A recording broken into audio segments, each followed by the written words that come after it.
In order to determine what the Bible was saying when it kind of portrays the earth as flat, we're talking about man's perspective. Even today we look out over the ocean, it looks like there's a horizon there, and the oceans look pretty flat. They don't look curved like if you look up from a satellite's perspective, going around the earth, you'd say it's a sphere. And people thought that the Bible is a primitive book that's not scientific because it appears like the earth is flat because it says some things that are figurative. However, we look back at creation, and in a detailed idea, we have the incredibly complex design of the earth, which points to a supreme designer, God. Go back to the basics. God created earth as a paradise before the fall and the flood. Oh, there's the key. What caused the flood? Where did it come from? The water. The earth's protective supercold metallic fiber optic crystalline ice canopy. Those particular words in English don't appear in the Bible, but the Bible talks about things from the perspective of the ancient Hebrew language of a rakia, a flattened out metallic expanse. What is that? I don't see that. That's ridiculous. Well, it's not there anymore because we look at the continental shelves, the 7 continents, and they have shallow seas. Where all the extra water come from? If you put the continents together, those continents would still be partially underwater. So where did that extra water come from? Well, you look up on top and underneath the caverns underneath the earth surface, they had water there, and they still do, but a lot less. So evidently the water came from somewhere above, as well as underneath the underground caverns. So the earth's protective supercold metallic fiber optic crystalline ice canopy is projected there when you read in Hebrew and translate, and then what does it imply? Well, Dr. Ball, in his book, on day number 3, God would create the other elements in perfect balance. He created the botanical life forms, full bloomed with the seeds within the life form, and so on. And in Genesis 1:6-8, God said, "Let there be a firmament in the midst of the waters." A firmament, a solid mass in the midst of the waters, and let it divide the waters from the waters. If we keep on reading, God made the firmament and divided the waters which were under the firmament. Under. So there's something that are underneath the firmament and above the firmament. So God made the firmament, the land, and divided the waters which were under the firmament from the waters which were above the firmament. So we have water above and below the land. We see that now. Today we see clouds. That's water vapor. Well, years and years ago, there was a lot more water. And it was so high that it was a crystalline, solid, metallic, super cold sphere around the earth, and divided the waters which were under the firmament from the waters which were above the firmament. And it was so, and God called the firmament heaven. Look upwards, heaven, that's what the water was, above the firmament. And the evening and the morning were the second day. So we just get that scientifically what it implies. It's firm, it's a firmament, it's a rakia, knocked down, smacked out, flattened metallic bases above the land.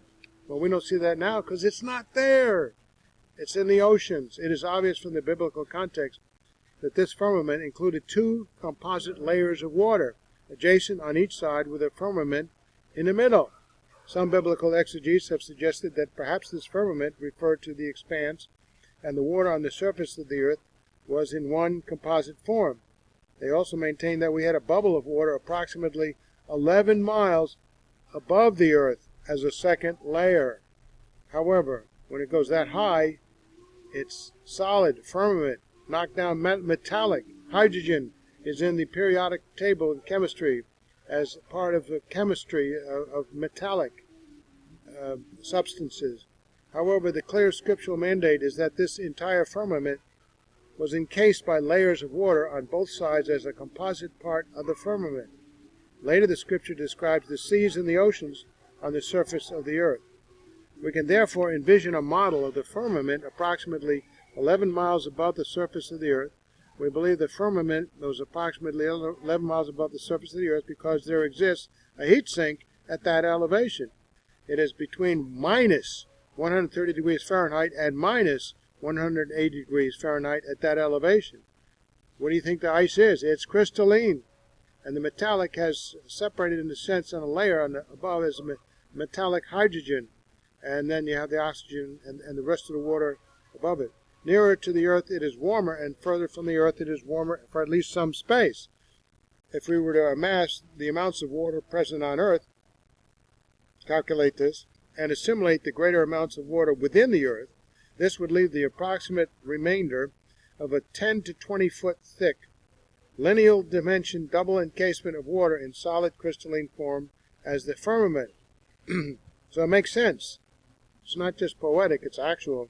Here we have a firmament, not just water and cloud or vaporous form, because the cloud vaporous form would block out the sunlight and it wouldn't have any life. But in solid form, if it's rakia, it's bent out, knocked down like you do with a metal, like a smith would do. Note that there are a number of presumptions made in this study in order to draw these conclusions, not the least of which is that conditions on the earth were dramatically different before multiple earthquakes, volcanoes, etc., which caused a catastrophic worldwide flood. If the proposed temperature range at 11 miles up is incorrect in this age, the possibility of it being that cold in the pre-flood period or the location of the canopy in the mesosphere allows for a solid superfrozen water canopy to be existing at that time. The superfrozen ice canopy, going down here. The superfrozen ice canopy was presumed in the study to be causing to the higher air pressure, which afforded the super large life forms, larger amount percentage-wise of oxygen, makes things grow. People have experimented in that in things where they have like a sphere and they increase the oxygen level, and plants and animals grow and live longer. Extraordinary long lifespans. In any case, if the conditions in the pre-flood age support such a canopy, then a key source of the flood and the existence of super large life forms, as the fossils indicate, and longer lifespans are corroborated.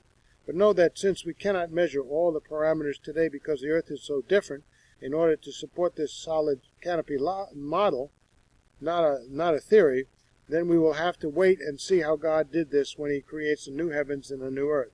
So far, this seems to be the most plausible explanation that does not border so heavily on science fiction. Does that sound like God is saying the earth is flat? Well, we can move on in this.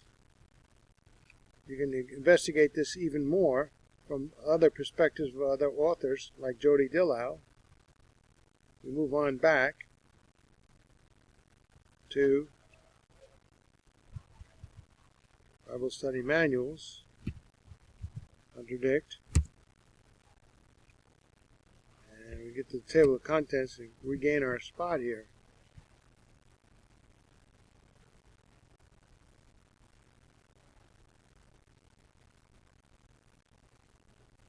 The Bible does not teach that the earth is flat.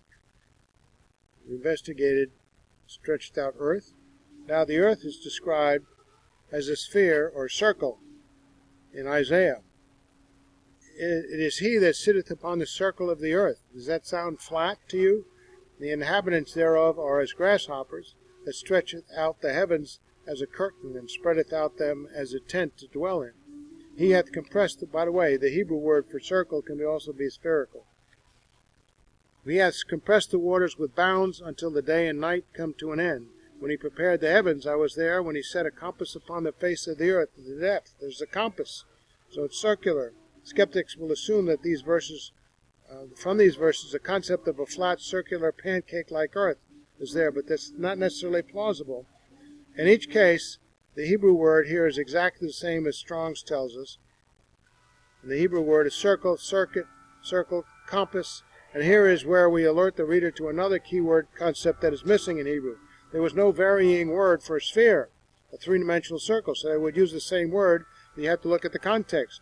It is not that the Hebrews or anyone else lacked this concept of ferocity, for obviously they could conceive of it plainly when, for example, they ate pomegranates for breakfast.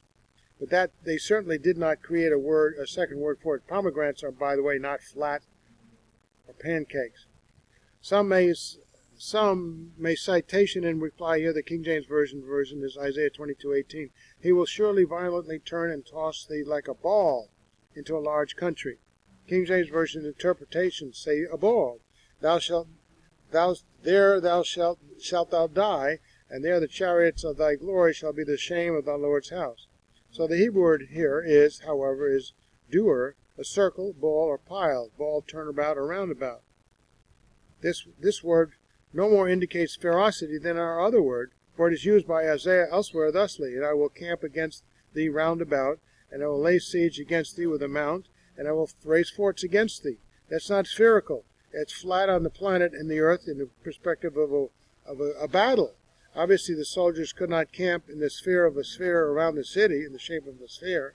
Based on this and other usages, this word appears to be making a statement about circular pattern rather than giving reference to a given shape. Remember I said context. It's all about context.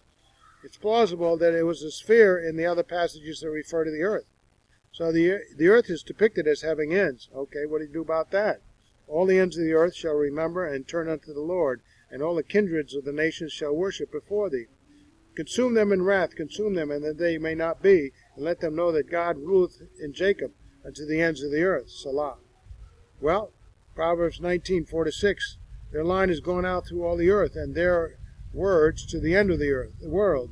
In them hath he set a tabernacle for the sun, which is as a bridegroom coming out of his chamber, and rejoiceth as a strong man to run a race.